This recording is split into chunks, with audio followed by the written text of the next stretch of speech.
৩০ এরপর তিনি জমিনকে বিস্তীর্ণ করেছেন। ৩১ তিনি তার ভিতর থেকে বের করেছেন তার পানি ও তার তৃণভূমি। ৩২ আর পর্বতগুলোকে তিনি দৃঢ়ভাবে প্রতিষ্ঠিত করেছেন। ৩৩ তোমাদের ও তোমাদের চতুষ্পদ জন্তুগুলোর জীবনোপকরণস্বরূপ। ৩৪ অতপর যখন মহাপ্রলয় আসবে। ৩৫ সেদিন মানুষ স্মরণ করবে তা যা সে চেষ্টা করেছে। ৩৬ আর জাহান্নামকে প্রকাশ করা হবে তার জন্য যে দেখতে পায়। ৩৭ সুতরাং যে সীমা লঙ্ঘন করে। ৩৮ আর দুনিয়ার জীবনকে প্রাধান্য দেয়। ৩৯ নিশ্চয় জাহান্নাম হবে তার আবাসস্থল।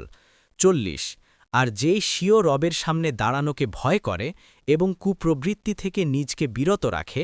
৪১ নিশ্চয় জান্নাত হবে তার আবাসস্থল। ৪২ তারা তোমাকে কিয়ামত সম্পর্কে জিজ্ঞাসা করে তা কখন ঘটবে। ৪৩ তা উল্লেখ করার কি জ্ঞান তোমার আছে। ৪৪ এর প্রকৃত জ্ঞান তোমার রবের কাছেই। ৪৫ তুমি তো কেবল তাকেই সতর্ককারী যে একে ভয় করে। ৪৬ যেদিন তারা তা দেখবে সেদিন তাদের মনে হবে যেন তারা দুনিয়ায় এক সন্ধ্যা বা এক সকালের বেশি অবস্থান করেনি।